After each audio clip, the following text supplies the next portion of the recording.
प्राचीन समय में विद्यार्थी गुरुकुल में निवास करने के लिए भेजे जाते थे। वहां गुरु के सानिध्य में वे न केवल विद्या ग्रहण करते थे बल्कि आश्रम की देखभाल करना भी सीखते थे।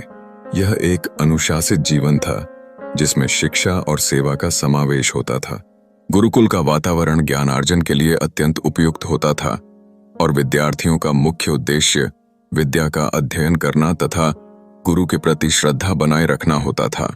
वरदराज को भी इसी परंपरा के अंतर्गत गुरुकुल भेजा गया। उसने अपने सहपाठियों के साथ मिलकर वहां रहना शुरू किया, लेकिन जब पढ़ाई की बारी आई तो वह काफी कमजोर पाया गया। गुरुजी के द्वारा दी गई शिक्षाओं को समझने में उसे कठिनाई होती थी। इस कारण उसे अपने साथियों के सामने मजाक का विषय बनना पड़ा। अन्य सभी छात्र अगले स्तर पर चले गए, लेकिन वरदराज वहीं रुक गया। गुरुजी ने अंततः उसे समझाते हुए कहा कि अब घर जाकर परिवार की मदद करने में ही भलाई है। वरदराज ने गुरुजी की बात को ध्यान से सुना और भारी मन से घर की ओर चल पड़ा। रास्ते में उसे प्यास लग रही थी।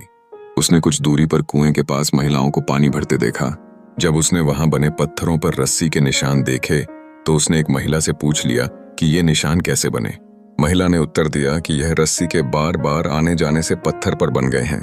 यह सुनकर वरदराज गहरी सोच में पड़ गया। उसने समझ लिया कि कोमल रस्सी भी निरंतरता से कठिन पत्थर पर प्रभाव डाल सकती है, तो क्या वह अपनी मेहनत से विद्या नहीं प्राप्त कर सकता?